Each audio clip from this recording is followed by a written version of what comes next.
That song is so catchy. Sometimes I just get really into it, and I just find myself nodding as we come onto the camera. Welcome to the Around the 412 Fantasy Football Show. I am Smitty, as always, joined by my co-host Joe, Drew. What's going on, fellas? What's up, brother? Time to stop roster baiting. Let's get on with it, boys. You still it's here. Nowadays. It's finally I here. can't even start yet. I got 2 more drafts tonight. I have one tonight and 2 tomorrow. And we still have to do best ball. I know. Yeah, I got to figure that out. My anniversary is tomorrow, so it's not really the prime time to be doing a best ball draft, but we can do it Thursday. Your anniversary is tomorrow. Yes. Well, happy early anniversary, but also my parents is on Thursday. So wow. Look at that. All the cool kids get married around this time, except for Drew. Yeah, but they'll be 32 years. I don't know that you're quite there yet. We got the 3. My anniversary is we're not that far off. True. You guys will notice, those of you that are here already, that we're going to have the Fricker Ticker returning again for season 2. That will be at the bottom of the show with the rankings, top 10, QB, RB, wide receiver, and tight end. And I'll alternate those, which one you guys are seeing. Let's just start off with QB, obviously going at the bottom. While those are going, and then you can view those throughout the entirety of the show. Joe, I know you wanted to kick off by just going through some things for people to keep in mind as we approach week 1. Yeah, so not everybody plays in 11 fantasy football leagues at once. So maybe you just haven't thought about it in a while, or maybe this is your first time playing. So before the show, we talked about like what are some things to keep in mind like as you're gearing up for the season. So the biggest thing is just not to overreact to week 1. You're going to have players like Sammy Watkins that will have 500 yards receiving and 40 touchdowns in one game, never to be seen again pretty much for the rest of the season. And you'll have players that'll have complete duds of a game, and that's going to happen. But that's one game out of the season, so don't overreact. Don't just go and start dropping players. I think the focus should be on the processes and not the results. So if you have a quarterback that had a rough game, like be mindful of that, be on the lookout for that, but that doesn't mean that you need to immediately go do something and be reactive to how you're managing your lineups. Additionally, if you have a running back that maybe someone like a Nick Chubb who say he comes out and scores 8 points, there was no touchdowns, no receptions, but he was on the field a lot, had a lot of carries, and the production maybe wasn't there. Or you have a receiver that had a lot of targets but didn't get the catches in the yards. Focus on those things. The results will come, kind of balance out over time. And then the other big thing that I would say is that if you have players, which you probably will, playing on Thursday, so you got Buffalo and the LA Rams, don't play those players if you have a running back or receiver. You don't want to start those players in your flex. That's mostly because if you have an injury that happens last minute, if you already have a player that's in the flex and locked in, then you have a little bit less lineup flexibility in those kind of one-off cases. It doesn't happen very often, but it's kind of something to keep in mind, not only for the Thursday games, but your early games on Sundays too. So just a couple of things as we're getting the season going. It's easy to be really encouraged by your week 1 performance. It's easy to feel really bummed out, but it's a long season, and that's why we have the show. If it was just draft, set, and forget, then wouldn't be a whole lot to talk about. So we got your back. Love it. We did get a question like immediately, and I'll be honest, I'm having some trouble reading these names. This was very interesting, the way that this was typed by my man, Mechie the Goat. And I'll put the comment on the screen here for you guys to see. Can you rate my 10-man PPR out of 10?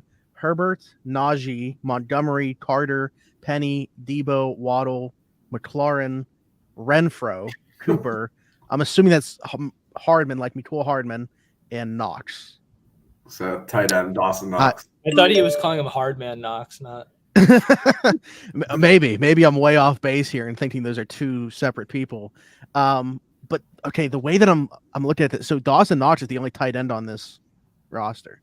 Yeah, so I mean the tight end is going to be a weak spot for me. I think that the one benefit that you have in Josh Allen is that he is a quarterback that's capable of supporting multiple wide receivers / tight ends. It's pretty much you're looking for over 30 passing attempts per game, 250 yards per game. He meets that threshold. There's a lot of potential for who becomes that number 2 player in Buffalo this season. I don't think that it's Knox. There's a lot of people that think that it'll be Gabriel Davis. but I don't below you on the screen right now. I don't fall into that camp. But to me, Dawson Knox becomes like a third or fourth option at that point. That being said, you have Herbert, who is probably considered a top 5 QB this year. Najee's going to be a workhorse for you. And then you have some good depth between Montgomery and Penny, Carter. You should have something there that you can work with. Waddle in a flex position I like a lot more. I think that Terry McLaurin is in for a big year. Debo, I'm not sure how that's going to work out under Trey Lance. Had a lot of questions going into camp about who was going to be Lance's guy. They talked a lot about Brandon Ayuk. I would give this team probably 7 out of 10. There's definitely a lot of upside there. It seems like a safe roster, but there's a lot. I feel like in the 10-man leagues, especially this year, it feels like there's a lot of talent. Like I haven't seen like a lot of like really bad teams, and it seems like everybody has like a decent to good team. So I would give this one a 7 out of 10. I would not be upset if this was my team. So that's where I'm at too. I'm at a 7. I think I'd probably even be like, it really is hinging on that tight end for me. Like if he had somebody in that like top 5 group or something like that, I'm at an 8 for sure. I like the starting lineup though a lot.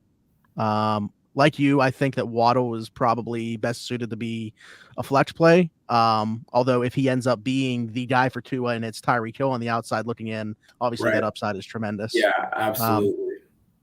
Drew, any thoughts? I'm at a 7 too. I don't have an issue with the fact that he essentially punted on tight end. I would just stream tight ends every week, utilize Joe's charts each week to figure out what matchups are good for tight end and fill that in there. And I don't have a problem with Waddle either. McLaurin is a wide receiver too, in my opinion. If he could put Waddle or Renfro into the flex spot, I think the team's pretty solid, especially if he follows us week to week and utilizes Joe's charts and streams tight ends pretty well. He can win a lot of games. Yeah, and those will start coming out probably week 3. So the data that Drew's talking about is just looking at like the last 3 weeks of fantasy stats, the stats that you get on like a Yahoo or a Sleeper or ESPN. The first 3 weeks of the season, you'll have that total automatically just because that will be the season totals. But as you're moving week to week, you can get a little bit more information about what's happening in real time, either because of injuries, trades, etc. So it's a different way to look at the data. Whereas if you have a team that struggles early on but's able to course correct and kind of make some changes, then you're able to acknowledge that and see that. Also, while I see the name, one of the people that I'm drafting with is in the show tonight, so we can't answer. Well, they might have just given us a nice segue, honestly, because if we want to talk about depth charts, he came in here with the New York Jets running back question. Yeah. Both short and long term. Discuss Breece Hall, Michael Carter, short term versus long term success. Yeah. So one of the things that we wanted to talk about today was what are some players that have kind of jumped around as we're moving through like the depth charts and as we go through preseason. I think something to point out and a big caveat of this is that a lot of coaches don't really care about depth charts. If you talk to like Mike Tomlin or really anybody, Belichick, I know Bruce Arians was very anti-depth chart. They don't necessarily reflect the team's attitudes towards things overall. But it is interesting to see players that have been able to move up the depth chart, particularly for younger players, for players that might have an impact. So on the topic of Breece Hall, Michael Carter, Breece Hall was the consensus #1 pick in dynasty leagues for fantasy football this season. He's opening up the season behind Michael Carter, who had some moderate success last year for the Jets. I think that in the short term, that at best we'll see probably a 50-50 split between Carter and Hall. Carter was known to be more of a receiving back at the University of North Carolina when he was there 2 years ago. But I think Breece Hall definitely has the better capabilities there. I think the big thing to keep an eye on is how does Breece Hall fare from like a blocking perspective? Because in an NFL scenario, that's really what keeps guys on the field. If you look at somebody like J.D. McKissick, then that's a player that he isn't going to get the ball. He isn't going to, let's say if Antonio Gibson continues to fumble, they're not going to throw McKissick out there and give him 15 or 20 carries a game. It's just not his role. But you get a third down guy that can pass block really well, then that's a player that has a role that's going to be on the field. So I think that Breece Hall may be getting overdrafted right now, and he's like a 4th, 5th round pick based on how this is coming out. But all it takes is one breakout game for him before he can really show what he's made of. I think he's a dynamic player. It's just how competent are the Jets going to be in using him? Because I would definitely be starting him over Carter if it was me. Yeah, for me, my big thing is, and I mentioned this a couple weeks ago, is their schedule at the beginning of the year is really tough for running backs. So I think that they're going to be down a lot, and they're going to be utilizing Michael Carter in the passing game. So I was looking at him as a potential buy low early in the season, but obviously he's built for it, and I don't see Michael Carter being built to take on the load that Breece Hall is able to handle. And the dude scores touchdowns. Like I think he has like some crazy stat where he scored in like 30 straight games in college. Like he's going to find the end zone. He's going to score a ton of fantasy points, and it's just a matter of time. But you might have to hold off and sit him down on your bench for a little while, which is tough to do when you drafted him in the 4th or 5th round, like Joe said. Yeah, I think that it really, for me, comes down to how short-term and how long-term are we talking? Because I still think, after the first couple of weeks, it's really going to be Breece Hall's backfield. I think, Drew, that's a good point about their schedule early on in the season, though, and kind of like easing him into that workload. But I think definitely by season's end, you're looking at a guy that's on the field pretty much as a 3-down guy, because I think he has that capability. Whereas Michael Carter, at the very most, like when he came into the league, I thought this as well. He's a scat back, but he's more of just like a 3rd-down guy. I think it was interesting that Joe mentioned a J.D. McKissick, because I could see Michael Carter kind of developing into that role specifically at max. So I think that you're looking at a guy in Breece Hall that is a 3-down guy. I think you're looking at a guy in Michael Carter who could fare well early in the season, but is more of just a receiving back by the time that we're talking about like the fantasy playoffs. The same, my guy Mechie the Goat is back actually with another team that he wants us to take a look at. All right, so we got Herbert, Henry, Fournette, Pierce, Michael Carter, Jamal Williams, somebody Allen, Amari Cooper, Lockett. I'm hoping that's Keenan Allen, because otherwise those receivers are Van Jefferson, Burks, Kittle. Okay. Dameon Pierce. Oh, Dameon Pierce. Okay. I was thinking Alec Pierce when I first saw it, but that makes a lot more sense because that's by position. They put it in all caps. They knew what chat they were in. That's right. Okay. So I mean, Henry and Fournette, I mean, that's a really strong running back stable.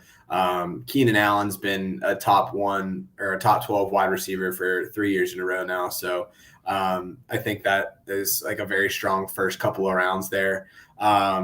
Amari Cooper, I think, is going to struggle with the Cleveland offense. I don't think Jacoby Brissett's going to be able to move the ball all that much, and they're already a running offense.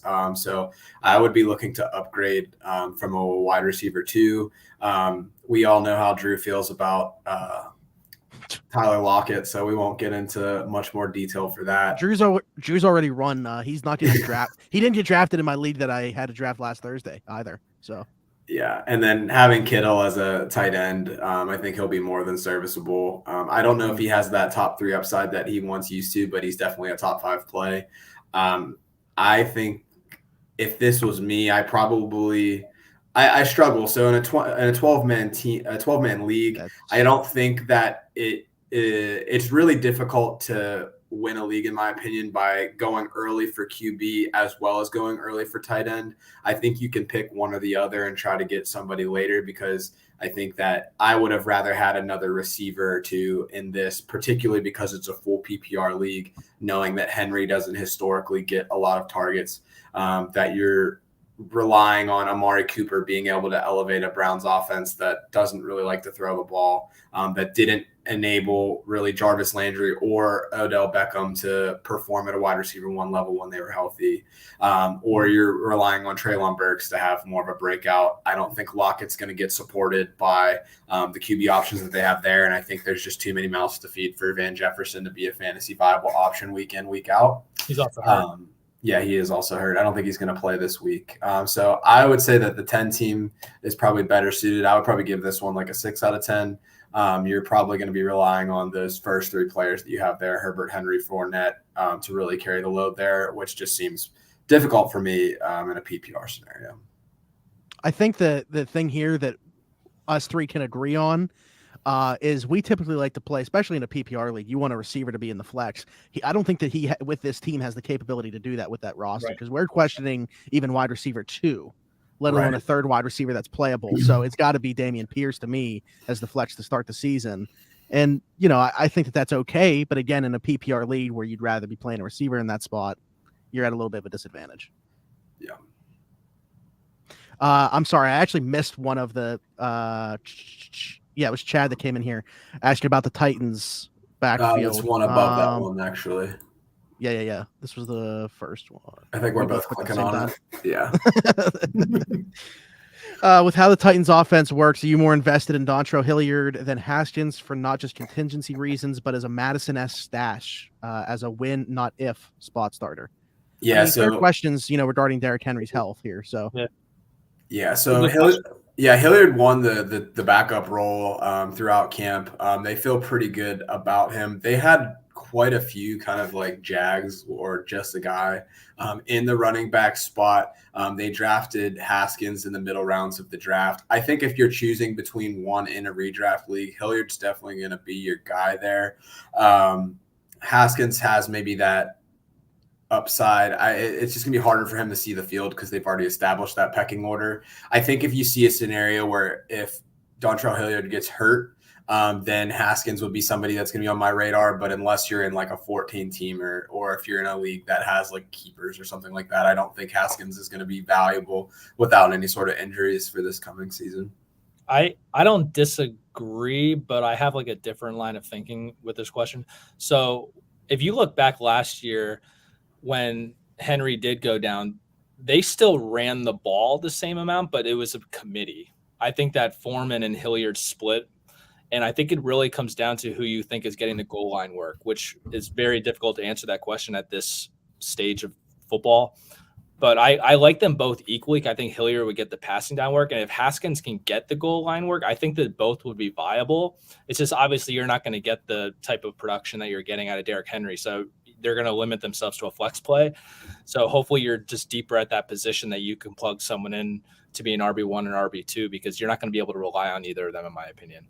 They also had Trenton Cannon listed as like the backup running back with Hilliard. So Haskins is, I don't know if it's more of like a rookie thing, and that's why you can't really read too much into the depth chart. But it's like if Haskins had climbed into that second spot, like you think somebody that was talked about a lot during the preseason was Isaiah Pacheco. He's listed at the bottom of the depth chart. He's behind Ronald Jones, who wasn't supposed to make the team. He's listed behind McKinnon. So it's like for as much as he got hyped up, you're not seeing the movement of somebody like a Jalen Warren who ascended into a RB2, where you know that if Najee were to go down, that he's going to be getting the ball a lot. Right. Or somebody like Zamir White, who I don't know if y'all heard the feedback from the Patriots-Raiders game, but they pretty much said the Patriots knew our entire playbook. So it's looking like Zamir White is going to be the Ramondre Stevenson in the Vegas offense. So to me, that's like a guy that like is kind of like a sneaky stash there. Or somebody like Rachaad White, who is a rookie, but was able to elevate similar to Warren into that RB2 spot. And Tom Brady's not afraid to throw it to the running back. So like that's another play that you could see there too. But yeah, I just wouldn't depend on either of them. No, absolutely not. But to me, like in those deeper leagues, it's like, would I rather have somebody on my bench that is okay, that's never going to be great, that I might have to play in a bye week? Or would I rather have somebody that's a lottery ticket that could take off that I beat waivers on? I would rather have the lottery picks and not really worry about everything else. So that's just kind of a lineup bench construction sort of thing. Chad said similar question with him having seemingly put down the Evans threat. Is Pirine worth stashing considering how well he did in his spot starts last year and Mixon's lengthy injury history? Yeah, I mean, Cincinnati has all of the tools to be the top offense in the league this year. So if you look what they did, they completely revamped their offensive line. They got that Joey Burrow guy who's decent at throwing the football. You got two of the best young receivers in the game. And you still have Tyler Boyd, who is a little bit older now, but I mean, for him to be your wide receiver 3 is like a great problem to have. If we look at Mixon, it's absolutely true. before last year, he really struggled staying healthy. It seems that P. Ryan is going to be the backup for them. Evans seems more of like a receiving role. But similar to what Drew was saying about the Titans, I think that would hold here. I would imagine P. Ryan would be like your downs 1 and 2 type of player, and then Evans would get more of the third down role. I'm heavily invested in Mixon this year, so I really hope that this scenario doesn't happen because I will be very sad. But Evans would not be the priority add. For me, it would be P. Ryan. If you're going to keep somebody like a handcuff on the bench for Mixon, it would be P. Ryan for sure. Yeah, same. Yep. Like you said, I think that we saw it a little bit last year when Mixon did go down. So, Yeah. Your boy John here. Would you trade Aaron Jones for Saquon? Honestly, and Chad. What's that?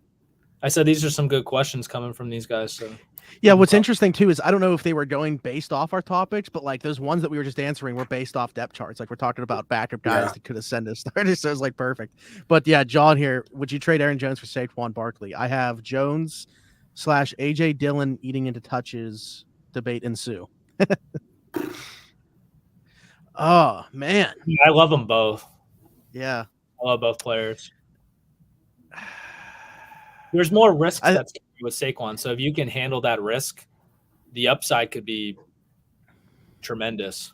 But if you can't handle that risk, I would just probably keep Jones. There's more injury risk, but I think, and as pointed out in the statement here, AJ Dillon eating into touches. Who's doing that in the Giants' backfield with Saquon? I think all three of those players are top 15 running backs, though, based on my bold prediction last week. Right. So it depends. I'm slightly leaning Saquon on this.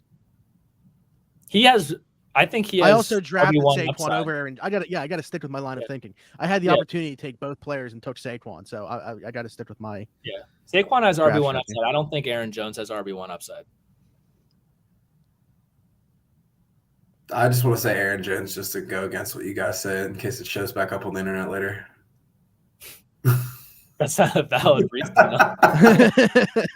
No, but I think that something that's interesting with the departure of Devontae Adams is like, how is the Packers offense going to evolve this year? Traditionally, when you have like a receiver vacating targets, it traditionally goes to the running back, actually, not the wide receivers that fill in behind that. Obviously, it's not going to be 100% of those targets, but I think that Aaron Jones, despite having more of a shared shared role with Dillon, I think that the receiving work that he gets could take a tip. I would probably take Aaron Jones just because I have more faith in the Packers than I have in the Giants. And then working in an offense with Aaron Rodgers versus Daniel Jones, I think you have to have some confidence that Daniel Jones is going to take that step forward. I don't know if he will, but that hasn't stopped Saquon in the past. So I see both sides of it. I'm probably more risk averse on Saquon, so I'd probably go Jones, but I don't think it's a bad trade. Like, I feel like in my experience, if both people feel like kind of guilty after you make a trade and they're like, oh, like, I don't know, it's probably a good one. So if someone was to offer me like being on either side of this trade, I'd be like, yeah, like, okay. I think it's pretty dead even. Could you give us a little more info of what your roster looks like? Just kind of throw a couple of names that you have on your team, because I feel like that matters in this situation. If you have the support of the rest of your roster and you can handle the risk of Saquon, I think it's worth it. But if you have a lot of guys that could be hurt or someone that's coming off of an injury like Dobbins or something, I feel like that matters. Well, while we wait for that, maybe you could put that in here. Chad said he had one more that intrigues him. With Jameson way ahead of schedule, would you consider selling high Amon-Ra in the first quarter of the season, get match value, and avoid the target share risk in playoffs? I think the hard part about making a trade like that is that everybody knows that the person is ahead of schedule. So how do you make that trade so that you get the most out of your player and then still are able to retain the value? So like if you think of like somebody gets suspended for say like 4 games or 6 games, or you know that somebody's going to be out 2 to 4 weeks with an injury. If you wait until the week before they come back, people are going to be like, well, no, like I'm just going to wait because then this is going to happen and then they're not valued as much. So I think that if you believe in Amon-Ra St. Brown, I don't really know if I do. Even going back to last year, it was like they just didn't have any options. But now they have Hawkinson back. You have Swift in the backfield. They have a lot of random people like Josh Reynolds DJ Shark in the mix, DJ Shark. So there's a lot of ways that offense could break out. I think that if Amon-Ra is performing, then I do think Jameson Williams is an elevated talent, but is it going to be too little too late based on when he gets back? I don't think they just throw him in there week 1 that he's healthy and then he just takes over the thing.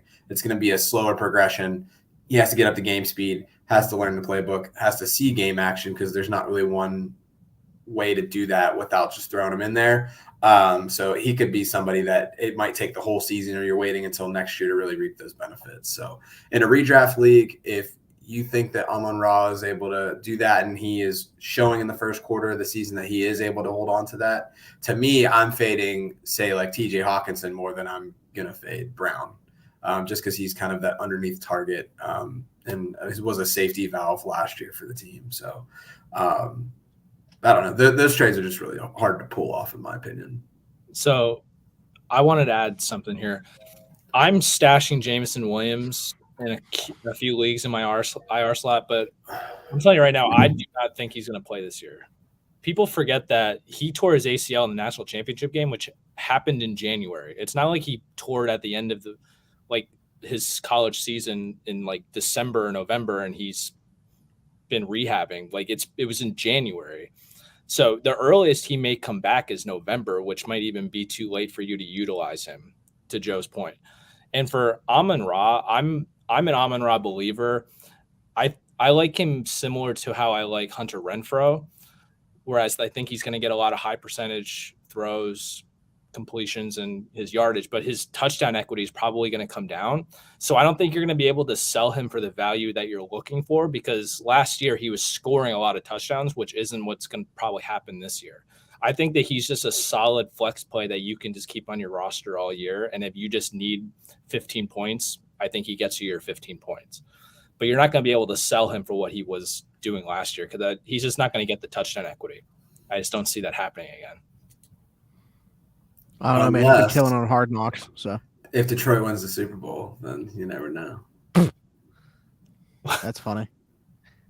Does he get a boost for fantasy if he wins the Super Bowl? No, but if they win the Super Bowl, that means OG Jared Goff is back. Is this another lineup that we're supposed to be? No, this was for the Aaron Jones Saquon trade. That's yeah, right. So he has Eckler. So he has Eckler. Imagine if he puts Saquon in there and then he does boom. I can almost that looks like a winning roster right there. He's got Kyle Pitts. So, but he has Tyler Lockett. Drew is so torn on this lineup. He doesn't have to play him. He's just sitting there. I think there's really nothing on the wide receivers. Like Judy, you're basically banking on the who is going to be Russ's favorite. Amari Cooper, we've already talked about. Lockett. Mm-hmm. Claypool, I don't think is going to be fantasy viable this year with Mitch at the helm and them running the ball more. I like Michael Gallup a lot, though. I think that he could step in and be a wide receiver, too. Yeah. Have they said anything on when he might be coming back? I know it doesn't sound he's on my injury list for the injury updates. They actually said that if the games mattered, he'd be playing this week. There's a good chance he's going to be back in week 2. Okay. Maybe that's a good transition then.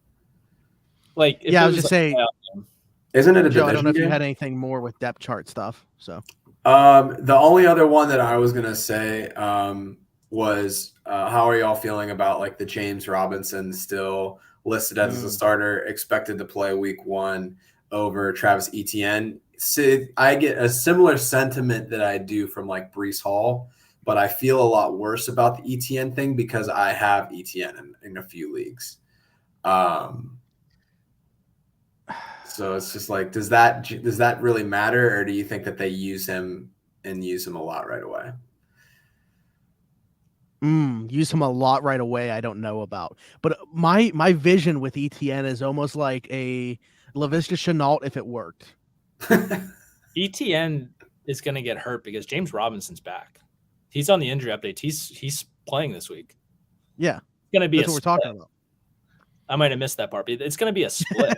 So I'm like reading the comments and stuff, but it's he's listed. James Robinson's listed as the starter, and it's going to be a split.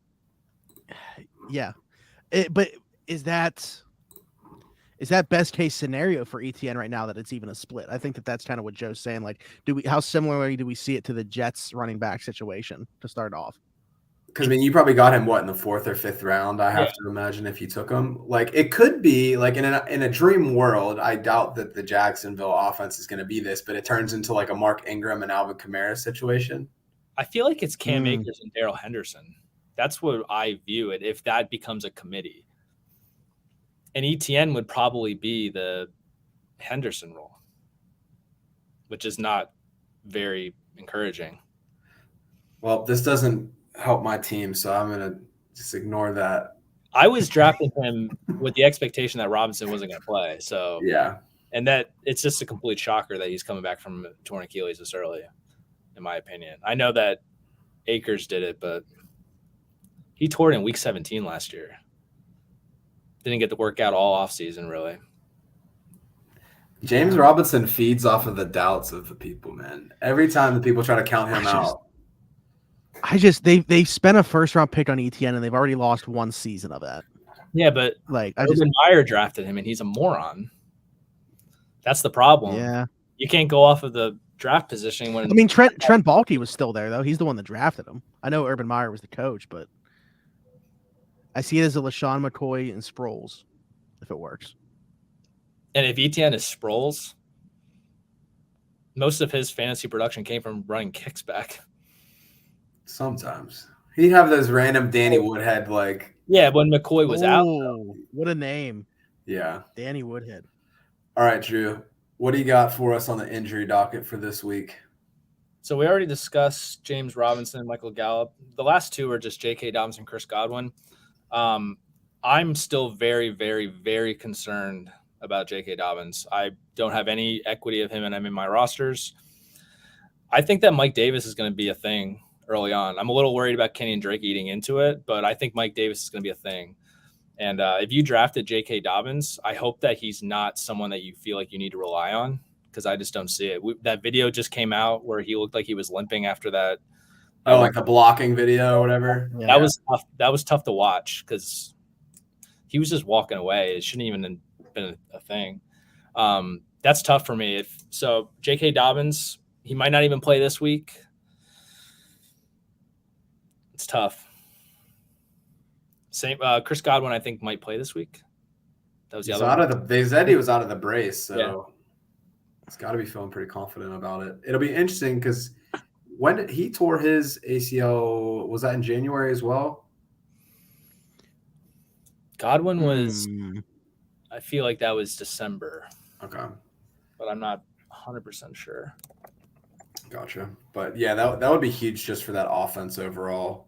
Week 15, so it would have been like very end of December. And Dobbins, I also forgot to mention, he's not even cleared for contact yet. So this late in the game, that's essentially where Saquon was at coming into last season, and we all know how that turned out. How'd that turn out? Poorly. What else do we have on the injury front? Anything? No, there's just a lot of ACL guys. We mentioned Robinson, Gallup. A lot of ACL injuries. More than normal. All right, well, Joe already moved the thing down to start sit, so let's get it. So is there anybody in particular that you're feeling extremely strong about? I think Drew, you had Lamar Jackson as your number 1 QB this week, right? Yeah. Okay. What's giving you the just no faith against the Jets kind of thing? Lamar's going to be one of my top quarterbacks every week because the dude's trying to get paid. I just think that he's going to ball out this year. His matchup is tremendous, so he was an easy play at number 1. I like this talent. Obviously, he's a running quarterback. That's what scores in fantasy. Yeah, no, I felt very similar. I had Jalen Hurts as my number 1 quarterback this week against Detroit. I know that they are the Hard Knocks sort of kind of darlings right now. But the Philly offense is looking really good. Miles Sanders is going to be coming back from an injury. It sounds like he's going to be playing this week from everything that they've said. And they doubled down. They asked the offensive coordinator, like, all right, like what's going on with the running back room? Because Philly's historically been more of a committee, and they were very adamant about Sanders being their guy. I think that being said, I think A.J. Brown's going to have a lot of involvement this week just because of the trade and everything else. So I'm really big on Jalen, and I think Trey Lance is in for a big week as well against Chicago. So I could see him getting off to a nice start in the post-Jimmy G world. Was there any QBs that you're fading for this week?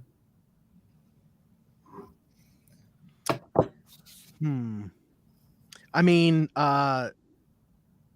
Drew has hurt significantly lower than we do.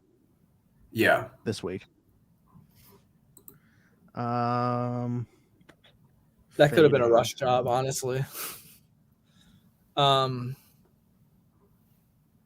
don't know. I mean, is Pat Mahomes at 6 fading at this point? I don't really think so. There's this when I do week 1, and I was going to mention this at the top of the show, but things kind of got out of hand with questions.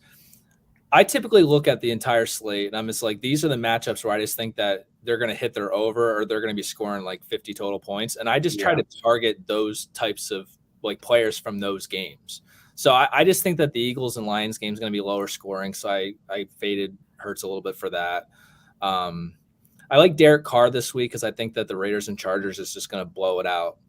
I think that could easily be a 60-point total game. So I like Derek Carr this week. Obviously Herbert, I think I had him at 2.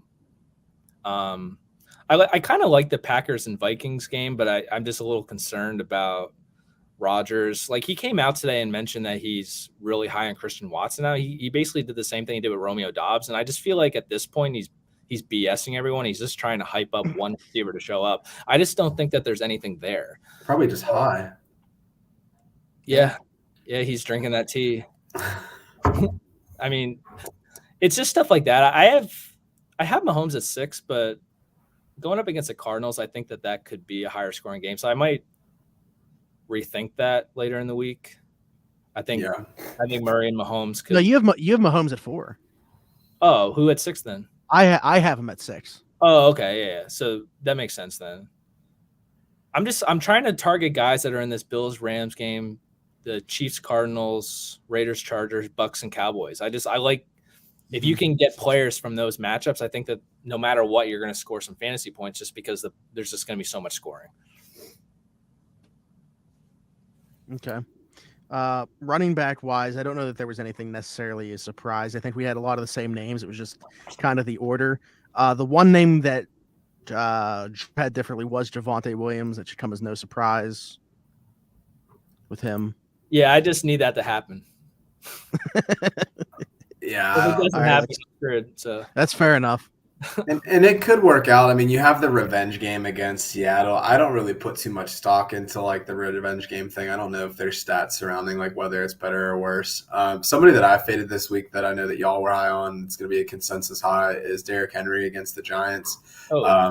So I had him at 10, I believe, but I was considering leaving him off my top 10 altogether. Henry was like my 1, wasn't he? Yeah, out of respect for the 2,000-yard man, I kept him on the top 10, but Tennessee's offense just seems like it's just a train wreck for disaster. Their offensive line is taking a hit. They don't really have like a lot of options. You have the ghost of Bobby Trees. You have Westbrook-Akeen starting opposite of him. Like, it's just a lot of bad.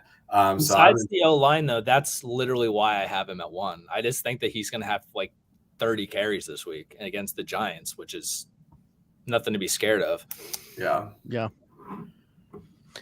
got a question. So what you're saying is Sammy Watkins, wide receiver 1, is on the menu. I mean, if you look at the depth chart, Watkins and Lazard were the 1 and 2 options for the team. Sammy Watkins has a really weird history of like really doing great in week 1. I don't know what it is about the guy, but he has insane numbers.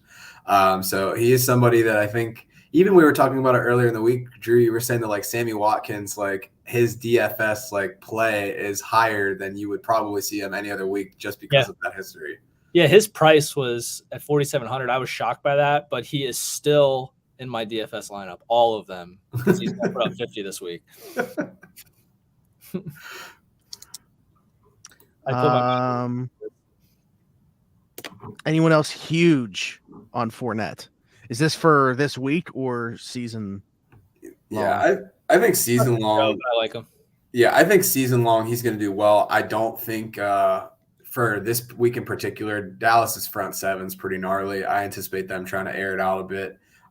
So he might get some good work from a passing perspective, but I don't think he has a big game on the ground this week. So for me, I didn't have him in my season. He's talking about 10. season. So yeah, but for the season, yeah, he definitely in that mix for that lower end RB1 kind of thing. So I like him a lot, especially getting him in the late second, third round there. What are your thoughts on who's the number 2 in Tampa right now if Godwin doesn't play? Julio? So Julio was listed as wide receiver 4. So I don't know how they're planning on running the show there. Gage? But it was like Gage. It looked like he was – because Godwin, I would think, is like more of the slot receiver. So do you kick Gage inside and then put Julio on the outside? That's what I would envision happening because Chris Godwin's so good from the slot. And is Haughty Scotty Miller there still? Yeah. He is. That could happen too. But what about Dallas? Dallas. So yeah, Tolbert was the second. So they had actually their depth chart today was Gallup 1. They had Tolbert 2 on the outside. Then they had Lamb as the starting slot receiver. Think about last year's matchup between Tampa and Dallas in the opening game. I'm pretty sure CD, Amari, Evans, and Godwin each had like 22 points each, and some of them hit 30. Like it was just that's the type of game that I'm expecting. So Tolbert or maybe a guy like Julio might be a sleeper this week. It's definitely a DFS play. Yeah, I think that Julio's getting a lot of love just because we saw how Antonio Brown performed once he got there. I don't know if he's gonna have that same level of impact. I think he had that potential if Russell Gage wasn't there, but it seems like they're prioritizing Gage over Julio, at least for the time being. I still think any of them are good though. I got to check what their values are on like DFS, but I imagine they're probably in the 4,500 to 5,000 range. Well, speaking of DFS, you want to do that now? Do it, man. Well, if we don't have any other start sit stuff to go through, that's cool. Yeah, so I kind of alluded to this a couple questions ago. I like to focus on high scoring matchups, obviously good values, as well as you want to have a stack within your DFS lineup. So I sent you guys over a DFS play that I'm looking to do this week. Went with Derek Carr, 5,900. He was the cheapest quarterback that was actually in my top 10 for this week. And going up against Herbert, I just think that they're going to have to air it out. So I think that at 5,900, that's an incredible value. Mahomes was 77, Herbert 76, Murray 72. Like he was saving you a couple thousand in terms of your salary cap. So I thought that was a must play for DFS. And then with my stack, I was looking at the values. Obviously, Devonta Adams is going to be like near 8,000. He's the number 1 priced wide receiver going in this week. So I obviously just threw that out the window right away. I don't want to spend up on my wide receiver 1. I felt Hunter Renfrow was a good play at 5,800 to stack with Derek Carr. So I have him as my wide receiver 1. And then the Chiefs are going to have to throw the ball a ton as well with their matchup with the Cardinals. And we don't really know what's going on in terms of their receiving core. So I felt like the safe play there was to go with Travis Kelce, which surprisingly, he was only valued at 6,600. Mark Andrews was near 8,000. So that I couldn't believe that 6,600 was what they priced Travis Kelce at. So that I felt like that was a no-brainer.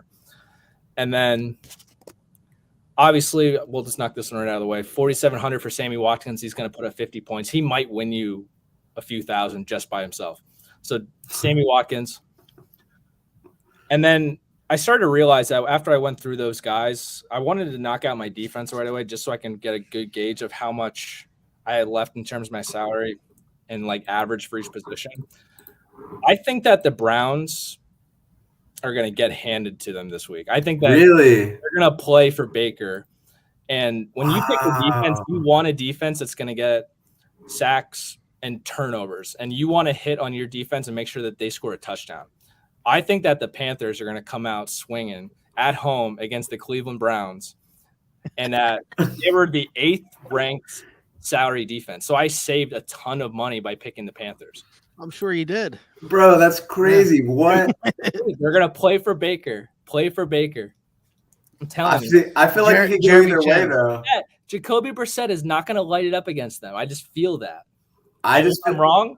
The defense does not hurt you. So you could get 0 points in your defense and it's not going to impact your DFS lineup. I just want to get someone that I feel like it makes sense. So couldn't you say Cleveland's defense is going to be like super motivated to destroy is that what Baker? I said? Is that what I said? No, I'm saying you could say the inverse. Huh? Yeah. Screw the Browns. We're going with the Panthers at home. Sarah, earmuffs.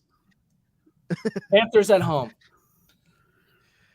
All right. So there's for the defense. So for the uninitiated of people that don't live in a gambling state, what is the scoring breakdown for a DFS? Okay, so it's PPR, and then you get a bonus if a running back rushes for 100 yards or has more than 100 receiving yards. So it's typical be it PPR, but you get the bonus for 100 yards receiving or rushing. Okay. To that point, my flex, I went with Chase Edmonds, Zach's boy at 5,200. He was a value. He gives you the opportunity to get 100 receiving yards or 100 rushing yards. And even if they do a 50-50 split, Mike McDaniel came out this week and he said that they want to average 30 rushing attempts a game. So which is terrible if you are a Hill or Waddle owner. It's absolutely terrible. But that's great for Chase Edmonds and Raheem Mostert. So both of those guys were guys I looked at for DFS. I just like the upside of the receiving for Chase Edmonds, so I rolled with him at 5,200. But they were both priced very well. And then when I was left at that point, I had a ton of money left over from my last 2 running back slots, and I believe in Mike Davis this week. So I took a value there with 4,400. I don't believe in Dobbins. Sorry, my cat jumped up. I just don't believe that Dobbins is going to be a thing, at least early on. And I'm just worried about hamstring injuries, just like we always see with these guys coming off ACL. So I'm believing in Mike Davis. I'm a little concerned that Kenyon Drake might get some run, but Mike Davis has been with them for months and he's more prepared for week 1. So that's why I chose Mike Davis. If you believe the upside of Kenyon Drake is higher, they're both valued around the same for DFS. So you can plug and play either one of them. Kenyon Drake's a burger. Don't play him. What's that? It's like Kenyon Drake's a burger. Don't play him this week. Yeah, I mean, I agree with that, but some other people might disagree. So they're both priced the same. You could play either one. And then finally, I was left with 8,600. So I went with Derrick Henry. He's my number 1 running back this week. I think he's going to get close to 30 carries. It's a no-brainer for me that if he gets 30 carries, he's going to put up at least 100 yards and get that bonus plus a touchdown or 2. Interesting. I had a couple other that were go ahead. I felt that were undervalued. I like Justin Fields at 5,600. He looked good in his last preseason game. He's going to get the rushing attempts. We talked about Michael Carter and Breece Hall earlier. I'm a fan of Michael Carter this week. I think that the Ravens are going to get up early, and I think that he's going to get a lot of passing down work, which we saw a ton of last year. Zach Wilson might play, which is a little concerning because a lot of his receiving work came when he was out. But if they get down early, I think that Michael Carter could get a lot of garbage time. I like Dameon Pierce. I love Dameon Pierce every week, but his value at 4,800 for a potentially starting running back is very good. And Raheem Mostert at 4,800. And then the last one, Michael Pittman at 5,500, which was insane to me. He was actually priced below. Bruh. Sign up on that all day. Come on. Exactly. So he was actually priced lower than Alan Lazard and Amari Cooper by $200 or $300. I thought that was insane. So I'm going to have him in a few lineups. Wait, that's not in a wait, hold on. This lineup that we're talking about, we don't actually have Michael Pittman at that price in it. No, because I paid up for Derrick Henry. Nope, change. Get him out. Do you want me to Pittman in there? Do you want me to take out? We can discuss this afterwards. We can discuss this I afterwards. can take out Hunter Renfrow. We'll talk about it after, but we did have a question. Elijah Mitchell, DK Metcalf, or Mike Thomas. Pick one for a flex. For this week? Elijah Mitchell. Let me see. It is PPR. I just don't like Metcalf or Michael Thomas. We know. I just need to look at the map. Man, how funny would it be? How funny would it be if he came in with a question saying, "Hey boys, Tyler Lockett, DK Metcalf, or Michael Thomas?" Which higher? Let me see. Eli Mitchell against Chicago. That's kind of like a neutral matchup in my opinion. You have Metcalf against Denver. I would say that's a pretty tough one. Michael Thomas against Atlanta. I'm probably going with Michael Thomas if he plays. Jameis, I think, is going to come out. Well, that's the thing. If he's playing, then I want him in there. I think he's still the alpha in that offense. Yeah. And I think that they'll be throwing the ball a lot more than they did last year. If he's not playing, I would risk it and play Metcalf over Elijah Mitchell. Isn't Seattle the Monday night game as well? Yeah, against Denver. Yeah. Cool. But yeah, I would say Mike Thomas 1, Metcalf 2, Mitchell 3. Just with the injury of Mitchell, I'm a little concerned there. We got to hurry up and help Sebastian. This draft's in 20 minutes. He's a pick 8, full PPR lead. Would you go Cook, Najee, or Kamara? You have to see who's there. I mean, if it's out of those 3, I would probably take – honestly, I would take Joe Mixon over any of those 3 guys personally. Okay, well, he's asking us about these 3, though. Yeah, so. I think Mixon. I mean, I agree. I agree with you. Okay, well, specifically out of these 3, I would say Najee, Kamara, Cook. I would say the opposite. I do not like Cook as much this year because I think that they're going to be throwing the ball a lot more. That's why I'm a little worried about them. Yeah, and I think now with Kamara, it doesn't look like he's going to get suspended at all. If he isn't getting suspended, then he would have been ranked higher than both Najee and Cook. I love Najee as a player, but that offensive line is just so bad. Is it worse this year than last year? Yes. Okay. He was RB3 last year, though. No, he wasn't. Mixon was. RB3 for PPR was Najee. Mixon I thought was probably 4. Well, I don't care. I can't do it. I think Mixon comes back in the second, so you can even go with one of the wide receivers there if you want to. Yeah, but specifically with these 3 names, I actually got Najee and Kamara in a league, picking at 12, and going back to back. But if I could only have one, obviously I knew at that point I was getting both. If I can only have one, I'm probably going Kamara. So I like it. Need a flex. Penny, Hunt, Patterson, Bateman also have Pickens and Olave stashed. Half PPR. Love that. Okay. Let's see. I'm assuming that's Cordarrelle Patterson. I would probably be taking Bateman here as the flex, even though it's half PPR.